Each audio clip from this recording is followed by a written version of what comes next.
जागतिक पर्यावरण दिनानिमित्त सातारा शहरातील केबीपी महाविद्यालयामध्ये पर्यावरणाचा ऱ्हास होतोय प्लॅस्टिकमुळे. तर प्लॅस्टिकवरती थीम तयार करून या महाविद्यालयामध्ये एक प्रदर्शन तयार करण्यात आलेलं आहे. आपण पाहू शकतो या ठिकाणी प्लॅस्टिकचा वापर करून विविध ज्या गोष्टी आहेत त्या तयार करण्यात आल्या आहेत, विविध प्रयोग तयार करण्यात आलेले आहेत.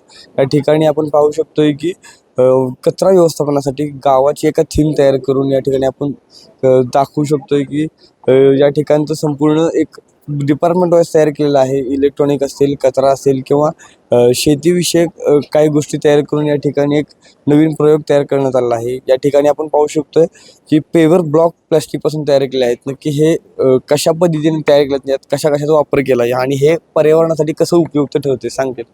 सर, हे आम्ही सर्वप्रथम बीटेक लास्ट इयरची मुलं आहोत. आम्ही पेवर ब्लॉक तयार केलेला आहे. त्यामध्ये प्लॅस्टिक यूज केलेलं आहे आणि त्याची आम्ही टेस्ट घेतलेले आहे. तर ते आम्ही रेग्युलर आणि जे प्लॅस्टिक रिप्लेस केलेलं आहे त्या दोघांचीही स्ट्रेंथ सेमच येत आहे.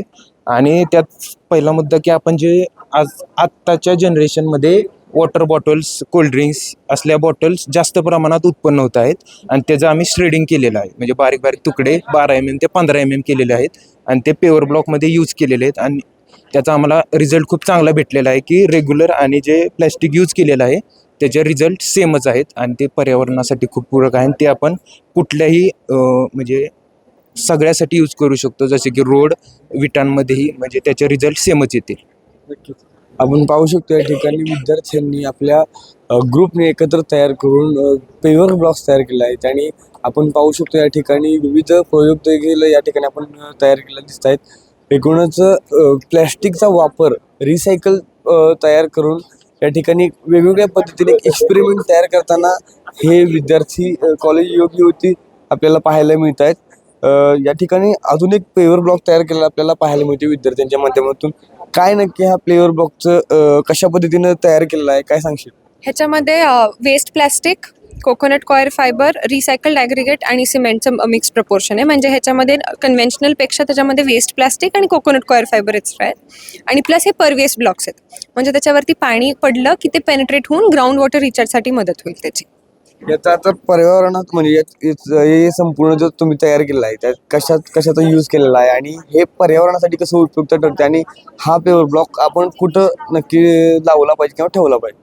पर्यावरणासाठी काय उपयोग होतो तर पहिलं तर वेस्ट रिसायकल होतं आहे. ह्याच्यामध्ये आपण प्लॅस्टिक वेस्ट वापरतो, ह्याच्यामध्ये जवळजवळ 15 to 20%.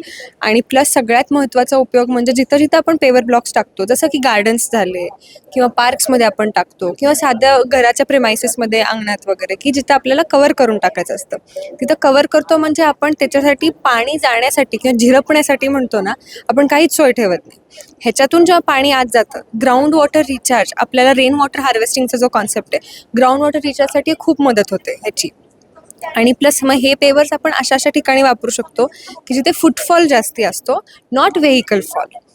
फुटफॉल जिथे आपल्याला असे ठिकाण आहेत की पार्क्स असतील किंवा कॉलेजेस असतील किंवा घरं असतील की जिथे कवर करायचा एरिया आपल्याला, पण तो कम्प्लिटली सील नाही करून टाकायचा आणि मग ते ग्राउंड वॉटर रिचार्जसाठी आपल्याला मदत होईल त्याची. आपण पाहू शकतो या ठिकाणी पावसाळ्यातील जे पाणी जिरपतं, ह्या पाणी जिरपतं तर त्याच्यावरती इलाज म्हणून प्लॅस्टिकचा वापर करून या ठिकाणी विद्यार्थी आहेत ते आपल्याला एक एक्सपेरिमेंट तयार करताना आपल्याला एकूणच पाहायला मिळत आहेत. ज्या संपूर्ण पार्श्वभूमीवरती केबीपी कॉलेज यांनी जो कॉन्सेप्ट तयार केलेला आहे यावरती एक संपूर्ण कौतुकास्पद एक आपल्याला होताना काही गोष्टी पाहायला मिळत आहेत. या ठिकाणी अजून एक एक्सपेरिमेंट केलं आपल्याला पाहायला मिळत आहे. आपण प्रेक्षकांना दाखवण्याचा प्रयत्न करतो की या ठिकाणी कशाचा वापर केला आहे तुम्ही आणि नक्की काय हे तयार केलेलं आहे, काय सांगा? ॲक्च्युली आपण सातारमध्ये बघितलं तर पाण्याचा फ्लो म्हणजे आपण जर आपल्या घरामध्ये कचरा असला आणि जर नगरपालिकेची गाडी नाही आली तर आपण कचरा जनरली नदीमध्ये किंवा नाल्यांमध्ये जाऊन टाकतो.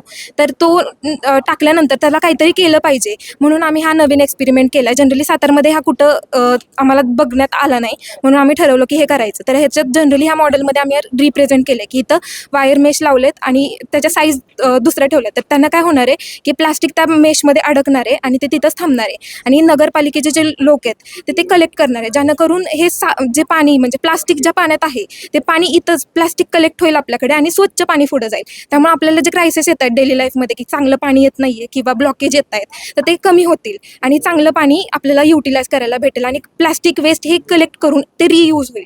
सो अशी कन्सेप्ट आम्ही ही इम्प्लिमेंट करणार आहे सातारमध्ये. आणि सर आम्ही हे जे पूर्ण प्रोजेक्ट बनवलं आहे ते पूर्ण आम्ही प्लास्टिक वेस्ट म्हणजे जे सगळं वेस्ट मटेरियल आहे ना ते सगळं कलेक्ट करून बनवलं आहे. ह्याच्यामध्ये बाहेरून आणून असं काही नाही, सगळं म्हणजे वेस्टमधून बनवलं पूर्ण रिप्रेझेंट करायला आणि आम्ही हे ॲक्च्युअलमध्ये पण इम्प्लिमेंट करणार आहे.